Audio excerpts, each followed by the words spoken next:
Welcome to Finally Fettled, the podcast where cannabis meets conversation and maybe a little chaos. We're your hosts, Jackie and Tori, here to keep it real about our cannabis journeys, share some laughs, and potentially even drop a little knowledge along the way. We're all about making cannabis fun, approachable, and a bit less intimidating, whether you're a seasoned smoker or just kinda curious. So sit back, spark up, and let's explore the highs, the lows, and everything in between. Responsibly, of course. Let's get this sesh started. Do not use cannabis if you are under the age of 21. Keep cannabis out of the reach of children. Please consume responsibly. Hello, everyone. Hey, Welcome guys. back. Another episode of Finally Fettled. We are so happy to have you here. Thank you, everyone, for listening. I know we say this truly every time, but I actually am very excited about our guest today. I'm so excited. It is the one and only Julien from EZ MEDCARD. Hello. How's it going? Welcome. Julien, yay. This is so funny. Me and Julien go way back. We've known each other since college, and this is hilarious to me that we both ended up working in the cannabis industry. Have you guys ever seen each other do a keg stand? I don't think so. I don't think so either, but I wouldn't be surprised if I have. Okay. Just wondering. Just curious. But yeah, I'm so excited to talk to you about EZ MEDCARD and a little bit more about the medical side of things and how patients can come to you guys and get their medical cards in Connecticut and really jump into all of that and kind of what you think the future of medical cannabis looks like. But before we get into all of that, Jackie, tell the class what we're consuming responsibly. Well, Tori, I'm actually not consuming anything responsibly right now because I can't open it. But Tori and I got these Nectar energy drinks. They're 5 milligrams of THC. They have electrolytes. They're caffeinated. They got some B vitamins and just 2 carbs per can. And I would like to try mine. My flavor is Da Bomb, but I'm not like typically a seltzer girly like Tori is. So I just like don't know how to open them with these nails on. Okay. All right. So what you have to do, I'm trying to look at your can. Okay. Yeah. So you have to like flip the top that has like the sticker over it, you see? I feel like I'm going to break a nail. Do it. Don't do it with the top of your nail. No, Julien's going to do it. I'll watch Julien do it. You have to do it with the You know side. how to just do it? I think so. Wow. They are kind of trick guys. They're childproof. You guys don't. It's I don't. okay. I wish this was a video. Guys, he just okay. sprayed himself in the face. Well, But it's open. Julien, thank you. Okay, so can I drink it now? I You have to guess. slide it. You have to slide it down Okay. after you pop it. Julien just really risked his whole life That for was me. unbelievable. That was Ooh. incredible. I wish you guys could have saw. What did she think? It kind of tastes like a Red Bull. Am I going to be off the rails after I this? guess it's working. I have the crazy berry flavor, and it's pretty good. I feel like after I'm done drinking this, I should like smash the can over my forehead. You know how people do that? The empty can. Yeah, I think you should do that too. I don't know, it might honest hurt. with you. Okay. All right, Julien, tell us what your favorite strain is and what you like to get from Trader Joe's. My favorite strain, I would say, is probably Sour Diesel. Kind of just an old school strain. Don't really see much of it anymore, but I love it. I think it's really uplifting and a very, I guess, energetic strain. And Trader Joe's, I would say Flowers. Flowers. Okay. All right. That was unexpected. Yeah. Flowers. What a flex. Okay. Interesting. Wait. They do have good flower selection. That's true. I'll give you that. Talk to us a little bit about your journey with cannabis, where it all began with you, and why you wanted to get into the industry and how you ended up here today. Yeah, I would say I started consuming at a pretty young age, honestly. Just being around it. Ended up kind of falling in love with cannabis as a consumer, and then really jumping forward, I would say the reason I started to really appreciate the medicinal and therapeutic benefits of it was the early days of CBD coming on board, and my uncle at the time actually became a distributor for Charlotte's Web CBD probably in like 2013, and at this point everyone in my family thought it was crazy that we'd be getting into cannabis, and I started selling it into like retailers and learning more about it, and that was really when documentaries were coming online. CNN was covering it, Dr. Sanjay Gupta, and all the medicinal benefits, and how the Stanley brothers created this high CBD strain, and kind of just fell in love with the whole scientific aspect of it from that point on. And after college, decided I wanted to start a cannabis company. Didn't really know where to start. Actually got my med card, became a patient, became familiar with the whole med card kind of business model. And prior to COVID, you actually had to certify patients in person, and it would have been very expensive to start a business. I mean, we were definitely a little late to the game. And once COVID kind of started, that's when they allowed for telehealth to certify patients, and it became a much more affordable business model for us, and we're pretty tech savvy. So we decided to kind of jump into it and start in Connecticut, and since then obviously have grown into a few different markets, but that's kind of my journey, more or less. That's awesome. That's incredible. Yeah, I think you guys came on right at the exact right time too, because like you said, that's when the telehealth really that's intentional. Did you launch that on purpose at that time? Yes. Yeah. Yeah. Prior to that, we would have needed tons of doctors' offices. So you were thinking about it beforehand already, though, and then were you like, okay, this is just like the time, like now's the time to do this? Yeah, pretty much. I mean, we kind of had the plan in place, and we didn't know financially if it would make sense if we had to open up a bunch of different clinic locations. And COVID came into play, and they're like, hey, you can use telehealth now. And that's when we started taking meetings with different telehealth systems and decided to do it. That's incredible. So what makes you guys different than like another doctor's office that is like physical in person? Yeah, I would say, we're not a provider-owned practice, so it makes us, I would say, a little bit more flexible, a little bit more easygoing, and I think patients really kind of appreciate that. And one of the things that we asked a bunch of dispensary staff when we first started the practice is, like, what can we do better than other clinics? And the one thing that they always kind of mentioned was customer service and just being able to hold patients' hands throughout the process from start to finish. It can be pretty frustrating for some patients to fill out these different forms, fill out the state applications. And I would say kind of our big competitive advantage is really just our customer service and being able to walk people through the process from start to finish year after year, honestly. What is the process from start to finish if someone is interested in getting their card and setting up an appointment with you? Yeah, so essentially you go online, you go to our website, you click what state you reside in, and then from there you schedule an appointment, no different than scheduling like a dentist appointment, doctor appointment, even like a barber appointment or something. But you click your day and time, you pay, and then from there we will reach out to you, send you intake forms, medical consent forms, release forms, whatever we need. And then when it's time for the appointment, as long as you have all your forms and documentation in, essentially we'll send you a link. You click the link from your phone or your laptop, iPad, whatever it may be, and then you meet with the provider. And after the provider appointment, that's when you kind of start the state registration process. And what are we at today? So once a patient submits the registration, how long until they actually get the card? So that changes per state, but in Connecticut, I would say it's a pretty quick turnaround now. I would say it's probably within 48 hours, unless you catch them on like a busy day, I guess. Yeah. Nice. But it's been a pretty quick turnaround for most patients. That's amazing. Yeah, we were just talking to our Georgia team, and they get it within 15 days, but they only have to renew it every 5 years instead of every year, like in Connecticut.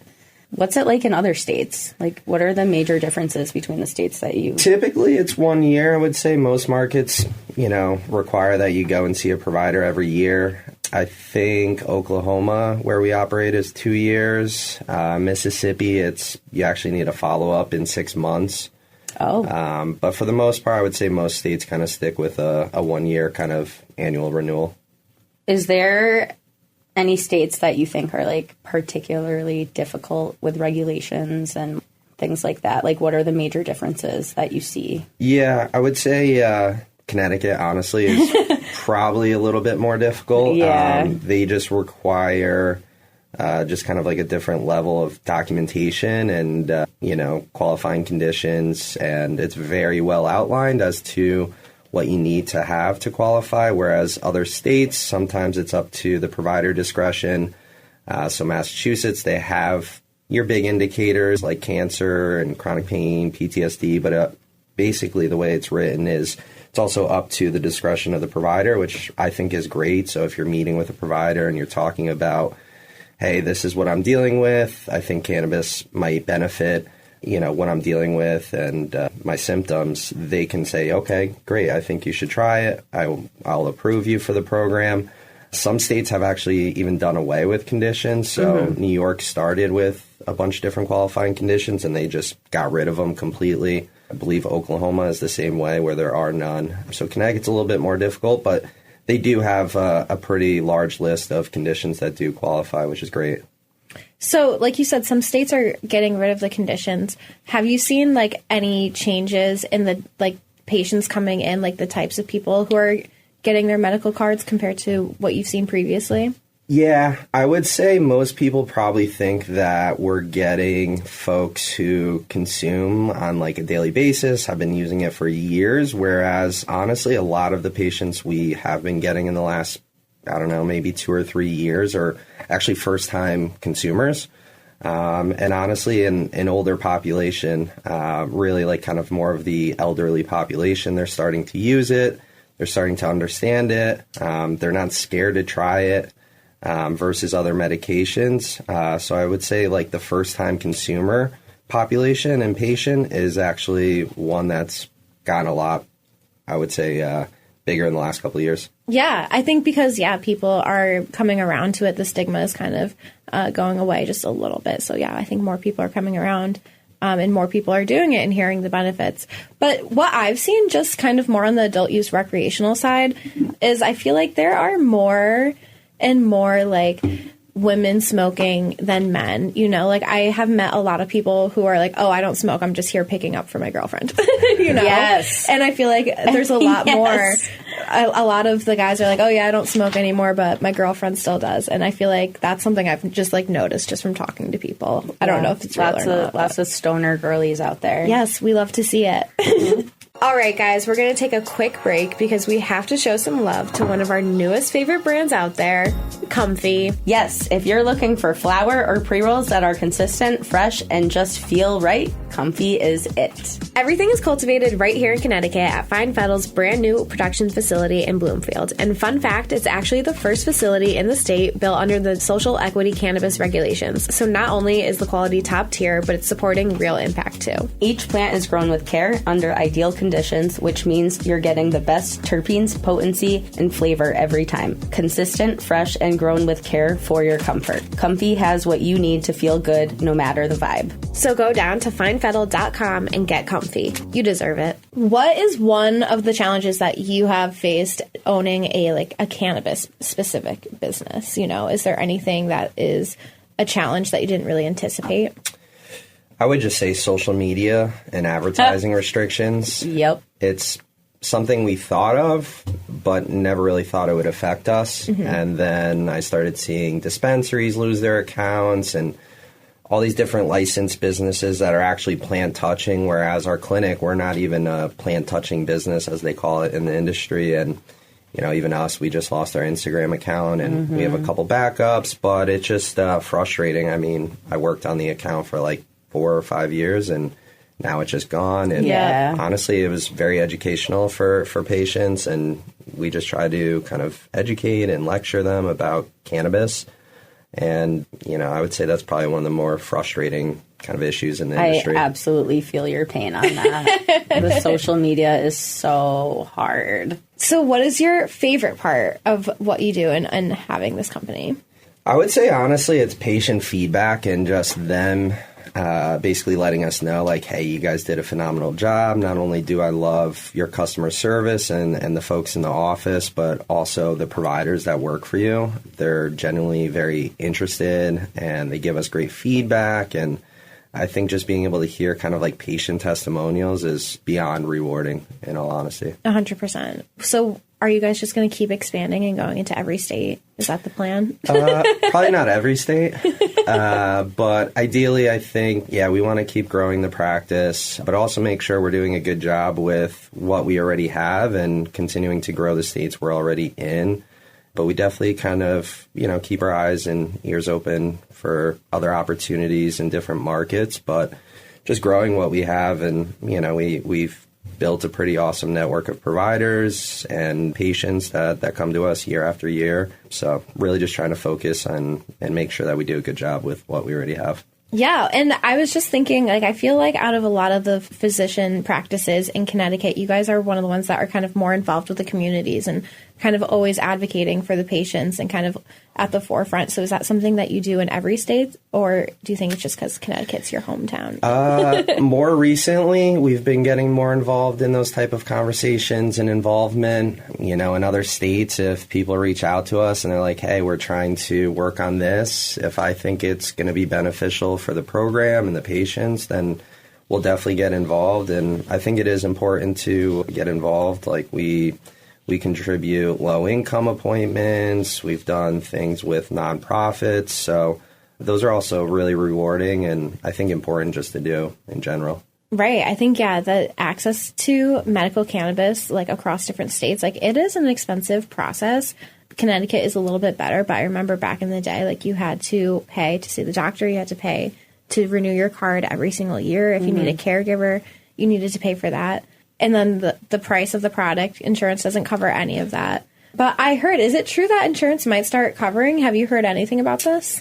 I don't know when that would happen. I think it would be great whether they can cover the actual medical appointment or even if they can cover some type of product purchasing. I think that would be great. Honestly, that's way above my head. I do kind of follow those conversations, but I'm not sure kind of what that time frame looks like or those conversations look like, but definitely worth following. Yeah, but I know that some people are able to use their HSA accounts. Have you heard of that? Yeah. Yeah.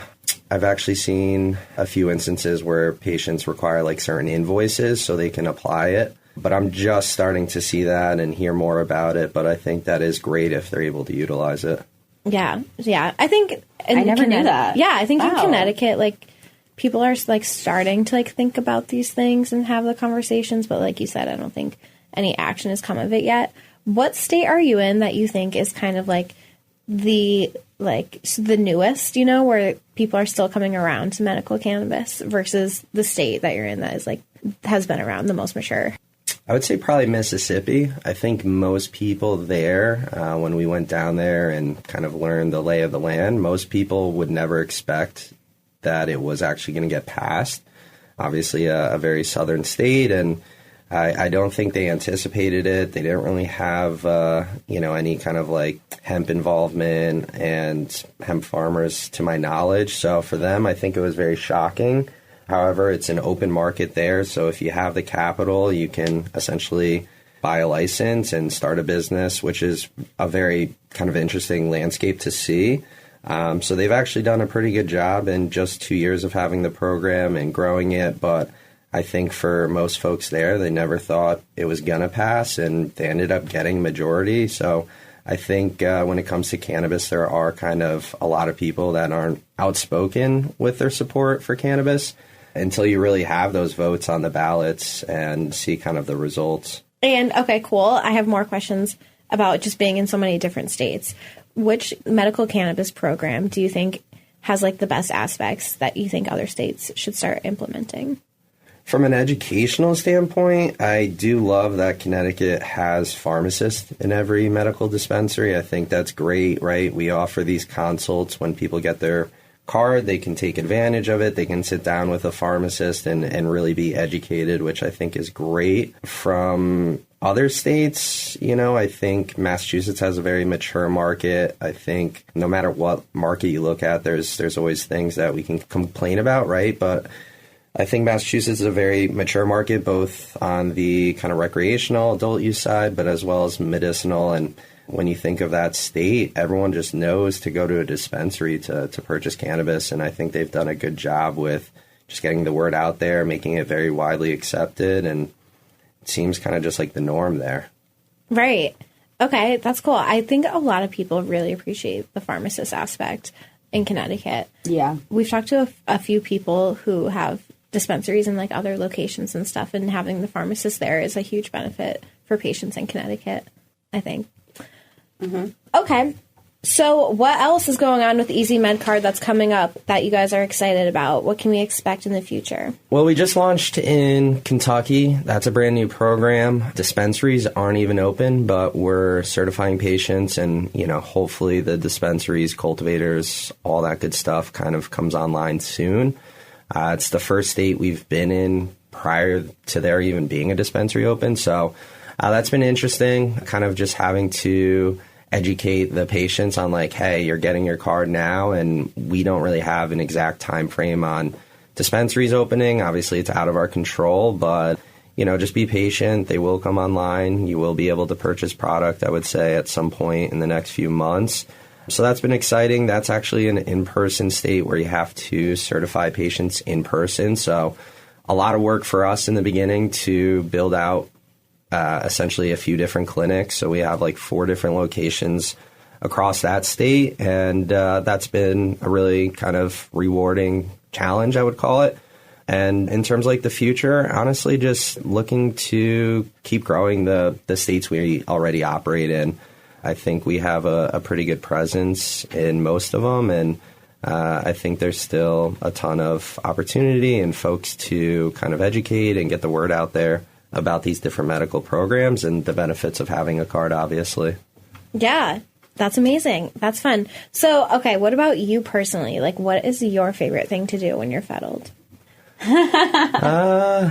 Honestly, I play a lot of disc golf. I like to get out in the woods, get away from the computer, and just hang out with buddies and play some disc golf in the woods. I grew up playing like regular golf and slowly started to appreciate disc golf. It's more of like a kind of hiking sport. Remember when we went to that disc golf event? It is solar like hiking. invitational. I was like, wait, people do this? No, but it does seem fun. Sorry, I cut you off. But it is nice. Very much like hiking. That's a pretty common reaction, I feel like. What are you doing in the woods? You're throwing a Frisbee? Yeah, you're hiking with a backpack on and throwing Frisbees. Well, it's a ton of fun. And, I think I've even seen Find Fettled signs on some of the courses. And it's a really good environment. It's good exercise, and everyone out there is down to earth. And guys, really should we go it. disc golfing sometime? We should. We can give it a shot. We can give it a whirl. I'm down to try. Okay. But no promises I'm going to be good. Okay. Fine. Julien, thank you for joining us today. It's been so fun having you here. It was a great time. Yeah, Thanks for having me. 10 out of 10. Yeah. Everyone, follow EZ MEDCARD. Where can we find you? Where can we stay up to date? Well, we got to make a backup Instagram. Right. But typically it's EZ MEDCARD, the letters E and Z, then MEDCARD. But same with our website, just www.ezmedcard.com. And, give us a shout and we'll help you out.